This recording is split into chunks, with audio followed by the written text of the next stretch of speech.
Want to tantalize those taste buds? Halton's has you covered. From freshly baked treats to imported confectionery that brings international flavors right to your door. Indulge in our daily food menu, home industry goodies, and those household brands that you love, now with global twists. Visit Halton's at 358 Brickfield Road, open till 9 p.m. daily, or call us at 031-207-6108. Halton's, where every bite is a delight. You've spent all that time, effort, and energy putting together an incredible business. Now, you need to tell people about your business. Advertising and marketing, it's what we do. Listen to this. Absolutely amazing. It's been my first experience working with a radio station. So you don't actually know what to expect. And you also feel like, you're just going to be a number. But at Radio Al-Ansar, I was just not a number. I think the support that we've got has been amazing. You guys have been absolutely amazing. You guys have opened doors for us that a couple of months ago, I wouldn't have thought possible. I think the support for me has been the greatest. It's so widespread because you guys are on YouTube Live, Facebook Live. It's not just radio based. We've got people in Johannesburg listening to you guys. So it's so widespread. We're getting that marketing. Get in touch with our sales department on 031-208-1601. Speak directly to your target audience. Radio Al-Ansar. Tune into the Feel Good Friday with Bibi Amina Phili. Finally Friday again. Assalamu alaikum. From South Africa to the world. Let's go. Don't miss out on Friday afternoon vibes like no other. Put it on and leave it on. Join us for inspiration and positivity from trailblazing guests. Topics you want to hear. Your Friday just got better. Let's make the end of the week better together. Feel Good Friday with Bibi Amina Phili. Young, fresh and trending. This is the Feel Good Friday with Bibi Amina Phili, only on your number one radio station.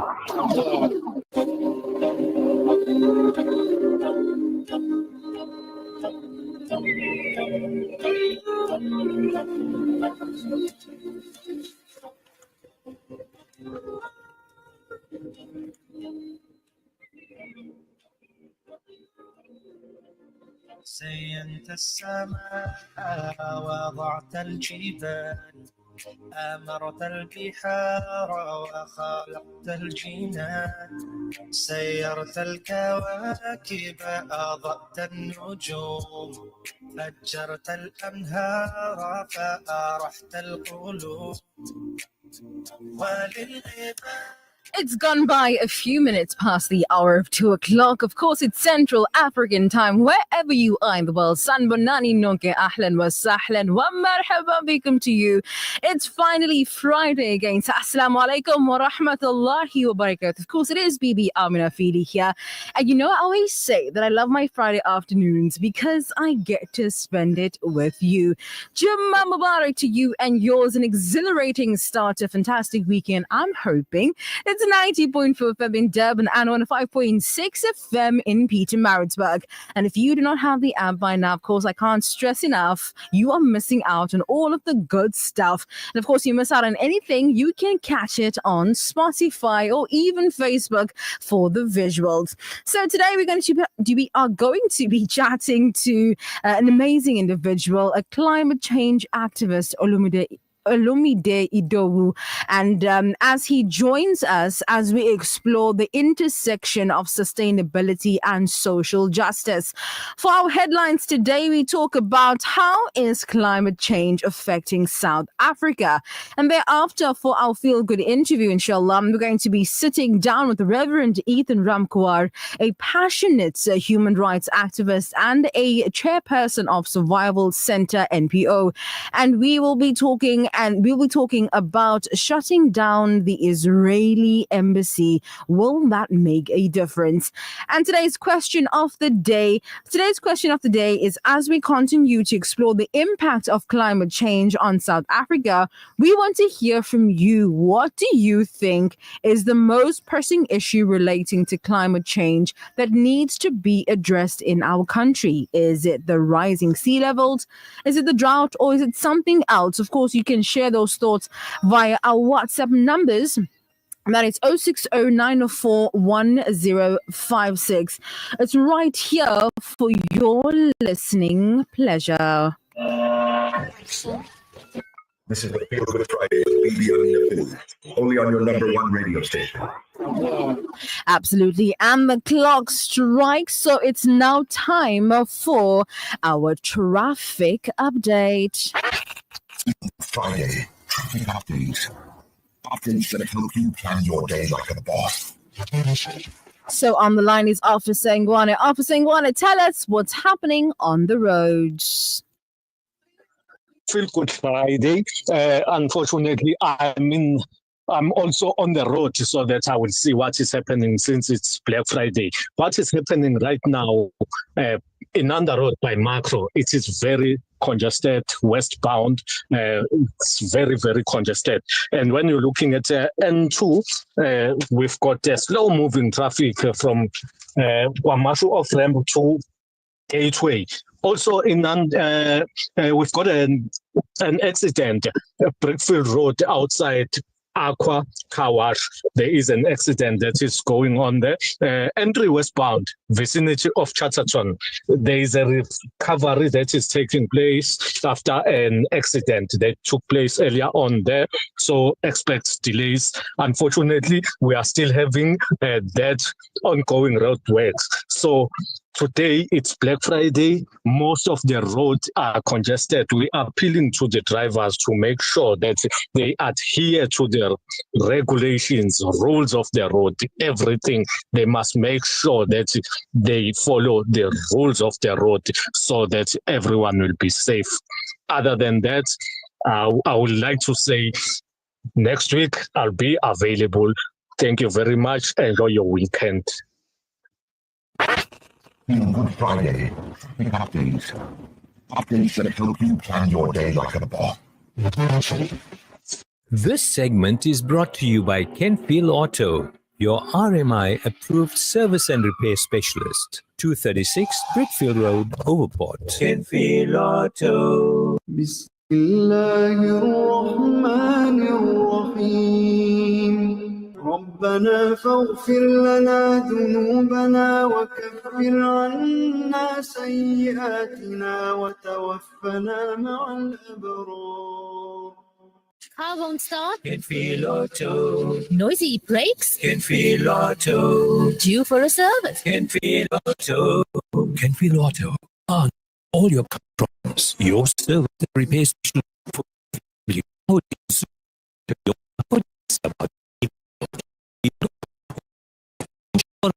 Workshop to handle them all. 236 Brickfield Road, Overport. Call us on 031 207 2399. Kenfield Auto.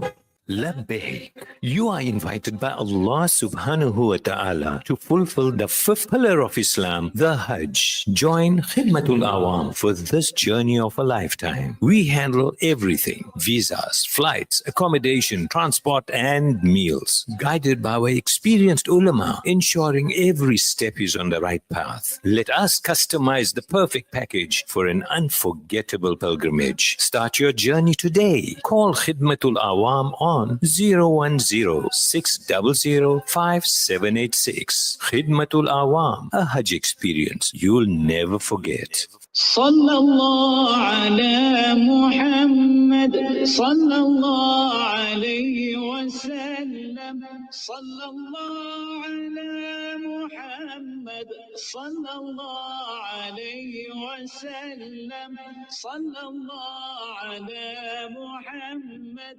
sallallahu alayhi wa sallam, sallallahu ala Muhammad, sallallahu alayhi wa sallam. Ya Nabi, salam alayka. Ya Rasul, salam alayka. Ya Habib, salam alayka. Salawatullah alayka. Sallallahu ala Muhammad, sallallahu alayhi wa sallam. Sallallahu ala Muhammad, sallallahu alayhi wa sallam. أشرق البدر علينا فاختفت منه البدور مثل حسنك ما رأينا قط يا وجه السرور صلى الله على محمد صلى الله عليه وسلم. This is the Feel Good Friday with Bibi Amina Phili, only on your number one radio station. Of the day. The Shahada, the Salah, the Zakat, the fasting, the Shahada, the Salah, the Zakat, the fasting,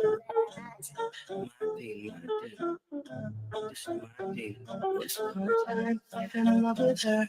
Everything I did just for her. She was my queen, our love was like a movie. Didn't wanna cut the thing. She was my day, I was her night. She was my right, I was her die. She was my soul, I was her mate. We'd be together till the end. But then she took a knife to my back. She broke my heart into many pieces. You didn't know what to cliche, but you wouldn't take away the pain. Nothing made no sense to me. She was meant for me. Yeah. Then my life took a crazy mad turn now. I hit rock bottom and I tapped out. My babe, got me through it. My babe, help me. To it.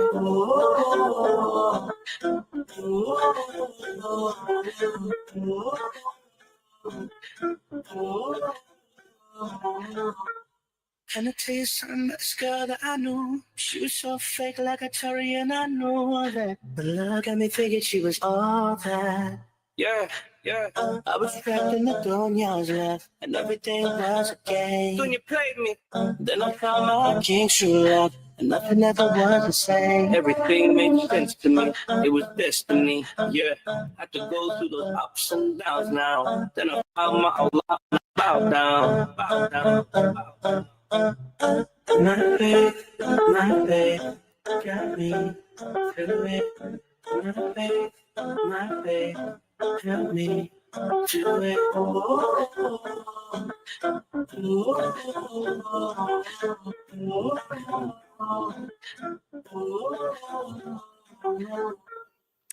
And of course, it's 90.4 FM in Durban and 105.6 FM in Peter Maritzburg, wherever you're listening to us in your homes and in your cars. And if you're listening to us on audio stream, thank you. And we welcome you as well as on Facebook, YouTube, and on Instagram. But of course, today we're talking about something really interesting. Now, key stakeholders within the spectrum of climate change met in a beautiful city in Baku in Azerbaijan early this month to advance the discourse on climate change. This compromise of people from every corner of the globe the just concluded 29th conference of the parts of the United Nations Framework Convention on Climate Change was a pivotal international event focused on addressing the global climate crisis. Now, COP29 brought together with world leaders, policymakers, scientists, and activists to negotiate and collaborate on critical climate actions. Now, the conference, of course, was aimed to advance global efforts in limiting global warming, achieving net zero emission, and supporting adaptation and resilience in vulnerable communities. As climate change continues to threaten the ecosystem, economies, and livelihoods, now COP29 serves as a crucial platform for acceleration, ambition, commitments, and concentrated solutions to safeguard the future of our planet. Now, of course, despite all of these efforts, we continue to see climate injustices between development and developing countries.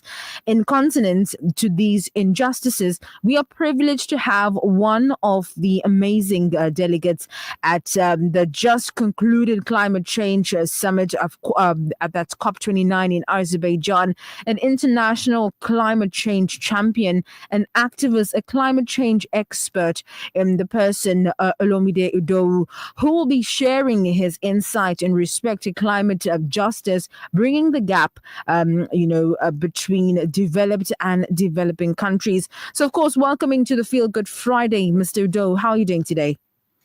I'm fine. Thank you very much for having me. I'm doing fantastic. So just to get straight into the interview for this particular afternoon is, how do you define climate justice, and why is it critical in addressing global climate challenges? Yeah, thank you very much. In a layman, climate justice is just, actions taken to address climate change, and it must be equity and fairness.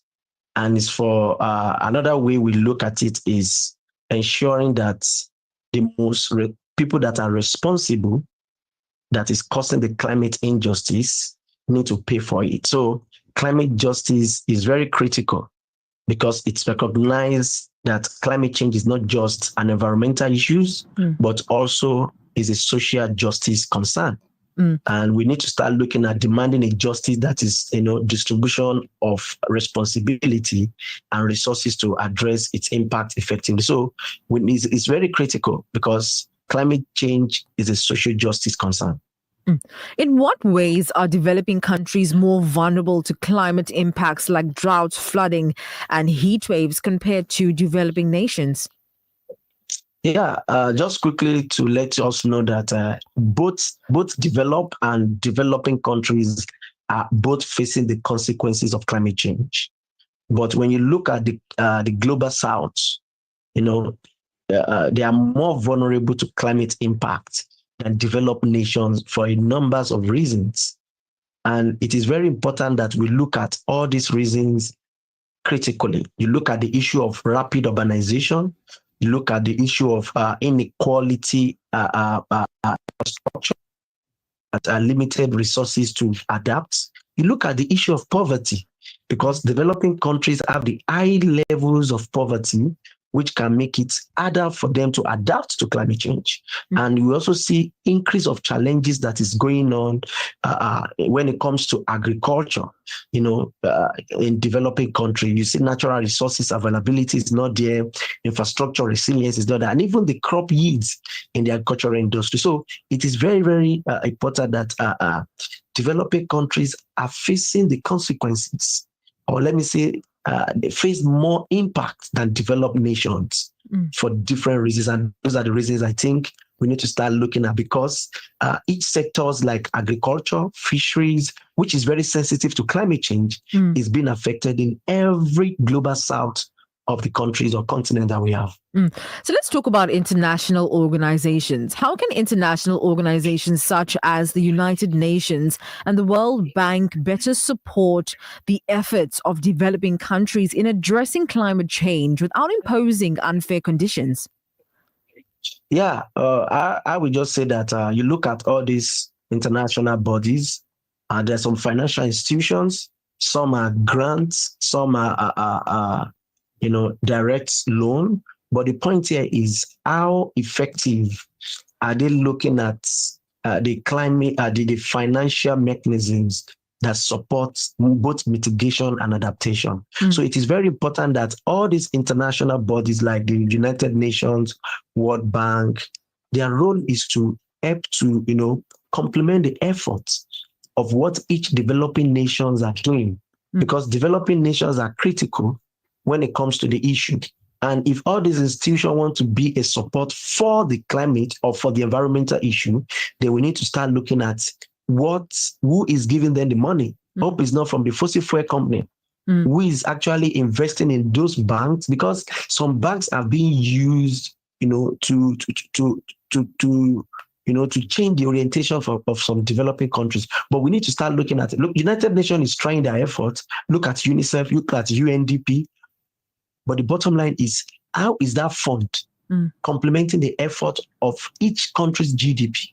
In the sense that budgets in those countries, allocation in those countries are not being affected with the money that is even coming from these institutions. So it is very key that we start looking at. But I'm saying that international organizations, they are doing their best, but let the best be more of their pledges should be more direct to the consequence and the impact of climate change in the developing countries. Now let's talk a little bit more about partnerships and collaborations. What are some of the examples of successful partnerships or initiatives between developed and developing countries in tackling climate change? That's it. So some good partnership I've seen basically is you look at the sub-grant that is coming to developing countries, and is a good progress. But in the western part of Africa, there's a lot World Bank is doing when it comes to transportation projects in the western area urban districts. When you look at Nigeria as a country, I'm from Nigeria, you see that the support from the partnership through the Nigerian erosion and watershed management project is fantastic. Let me look at the Sub-Saharan Africa, or let me look at the Sahel. There's this initiative called the Great Green Wall. This is a very great initiative that is in partnership with the UNCC, the United Nations Convention combating desertification. It's a very great partnership, but we need more. We need to look at how do we drive more financial mechanisms to support all these examples or all these initiatives. And you can see the way UNICEF and UNDP is investing a lot in climate education. That is a strong partnership. But how will this partnership speak to our Paris Agreement? How will this partnership speak to the market implementation? That's partnership for market implementation. How will the UNFCCC validate the conversation of carbon assessment method? Because if all these things are not being worked on, definitely their partnership is not stronger. But if they are being worked on, not only pledge, but pledge that turns to implementation, then the partnership will continue to strong. In COP21 in Paris, there was an agreement that aims to keep the global temperature rise by 2 degrees centigrade. But have the partnership keep to that promises before we enter 2025? So we need to look at all those areas and start looking at how can we strengthen the partnership. The partnership is there, but strengthening the partnership is very, very key. Thank you. Oh, absolutely. But just obviously to come to a conclusion for this particular interview, can you share a particular case or experience that shaped your understanding of the disparities in climate action between developed and developing nations? Well, for me, as a layman, there are some examples of how climate change impact is actually impact developing countries differently than developed countries. The issue of what they call it, education system impacts. Climate change have impacted this. The issue of sustainable energy, because if you look at the Sub-Saharan Africa or you look at the Global South, we are still facing that issue of energy. You look at the vulnerability of flooding. It's everywhere now. And people with fewer resources are often forced to live in areas that are more prone to flooding. And their homes are often made of less durable materials. And it is very, very a sorry conversation. You see the issue of exposure of natural disaster is happening everywhere. So we can say that all these issues are really, really affecting us. And the reason why I always go back to Paris Agreement is because it's a landmark agreement that aims to limit the global temperature rise to 2 degrees Celsius above the pre-industrial levels. But we are not keeping to it. If we are able to keep to that agreement that can enhance the support to help developing countries to adapt to climate change, then we'll be able to talk about success story around flooding, success story around desertification, success story around oil and gas spillage, success story in providing sustainable energy. So it is a very big, case that we've experienced from this side. And you look at the developed countries, they will not say that they are not facing their own consequences again. There's a lot of flooding that is happening in the developed countries, and they're also facing their own disaster as well. But, we keep saying that Africa, Global South, we are facing the more of the impact. And this particular case of flooding, particular case of energy system, particular case of education system when it comes to climate education, because a lot of people don't still believe climate change is real. We have a lot of climate deniers. And if we don't continue, because everything that happens to us day in, day out, daily, contribute to the impact of climate change. You see the way the sun is shining, you see the way the change of weather pattern, that shows that the climate is changing and we need to talk about it. Absolutely. Yeah, thank you very much. It's only a pleasure. Mr. Ido, I wish we could sit down again, perhaps in a podcast format where we can delve deeper into, climate change and its developments and how we as an individual, as a people, can, of course, come forth and assist in making the world a better place. But thank you so much for coming through and sharing your insights. All right. Thank you so much for having me. Thank you. It's only a pleasure. Of course, right here for your listening pleasure. It's 90.4 FM in Durban and I'm on a 5.6 FM in Peter Maritzburg. Right. So the question for the day we are asking you is, are we, and as we continue to explore the impact of climate change in South Africa, we want to hear from you what you think the most pressing issue related climate change is and that needs to be addressed in our country. Is it rising sea levels, droughts, or something else? Of course, you can share your thoughts with us via our WhatsApp numbers. That's 060-904-1056. Of course, you can stay tuned as up next, we are going to be chatting to an individual, an amazing person as well. And he goes by the name Reverend Ethan Ramkwar. Stay tuned. This is the Feel Good Friday with Bibi Amina Phili, only on your number one radio station. The views and opinions expressed by the guest and presenters of Radio Al Ansar are not necessarily the views and opinions of Radio Al Ansar and the Al Ansar Foundation. As your children get older, it can become difficult to prepare them for grown-up life. And as a parent, you can only guide them in the right direction. Children today are under so much more pressure to perform and need all the help they can get to one day have a successful career. Focus Straight was developed to support cognitive health and brain function for improved memory and concentration during exams and stressful times. Focus Straight, the first formulation of its kind in South Africa, available from all leading pharmacies and Takealot without a prescription. There's nothing quite like the taste of a traditional family meal, and at the heart of every great dish is a key ingredient that brings it all together. That ingredient is Sunfoil Pure Sunflower Cooking Oil, made from only the finest sunflower seeds. It's a perfect way to enhance the taste of your family's favorite foods.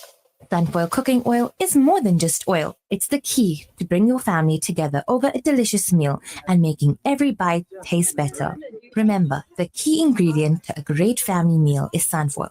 Tradition just tastes better. Tuesday, the 3rd of December is International Day of Persons with Disabilities. To celebrate this, Disability in Focus and Radio Al Ansar is hosting a market day to empower people with disabilities as entrepreneurs from 9 a.m. to 4 p.m. For free stall bookings for people with disabilities, please contact Safura Khan at Radio Al Ansar. Come along to showcase your business and talent. Free hearing and eye testing will also be available. So, come along, ladies and gentlemen. Bring your grandmas and your grandpas, your family, to support the International Day for Persons Living with Disabilities.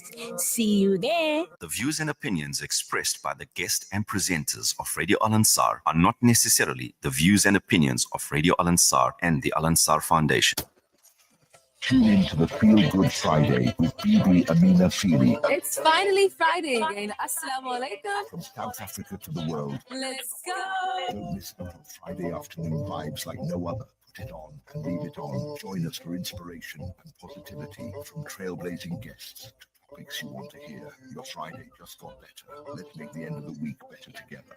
Feel Good Friday with Bibi Amina Phili, a young, fresh and trending.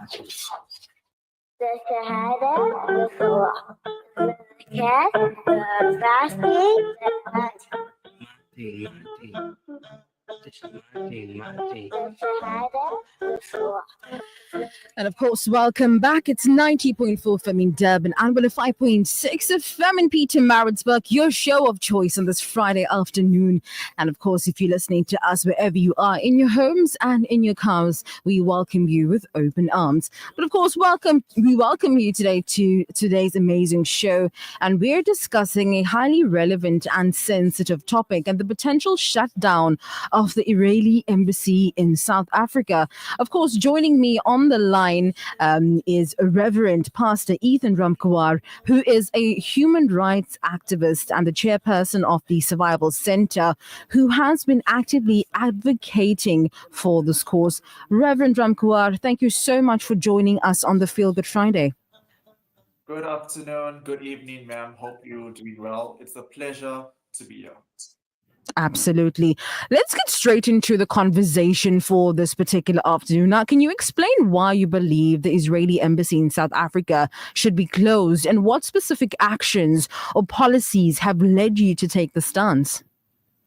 Okay, firstly, as South Africans, we know what a struggle is, we know what sufferings are, and most definitely we know what our people have faced in the past. And as much as I am 28 years old, some may say I haven't experienced apartheid, which is the truth, and it is a fact. However, history can't be erased, and we live in the 21st century. We're in a time, day, and age where injustices should be something that really hurts other people.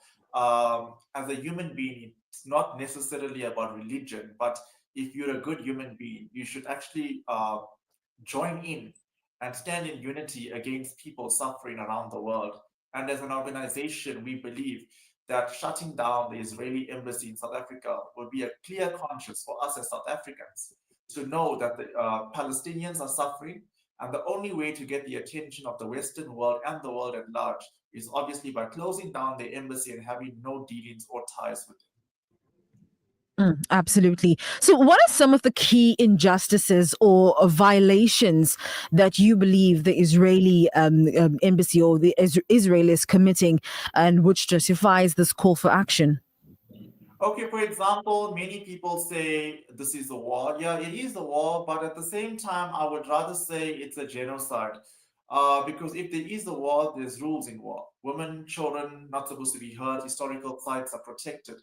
But what we do see here is a clear violation of international law, and it is a clear violation of human rights, where innocent children, for example, Israel has told the people of Gaza to go to Rafah, for example. At the same time, when the people heading towards that way, they were bombed.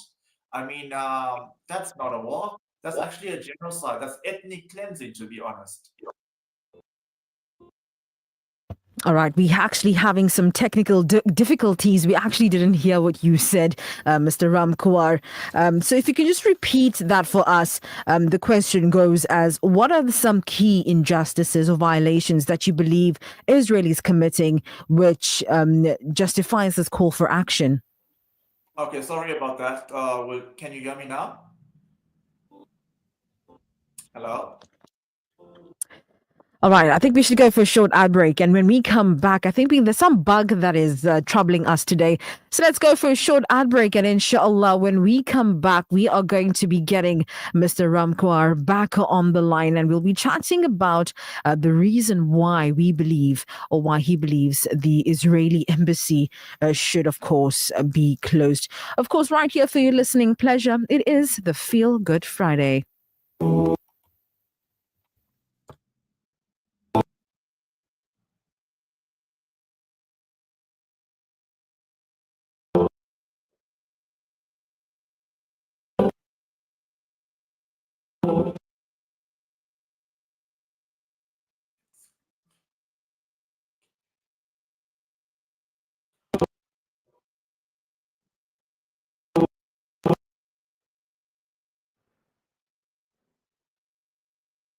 Okay, wait.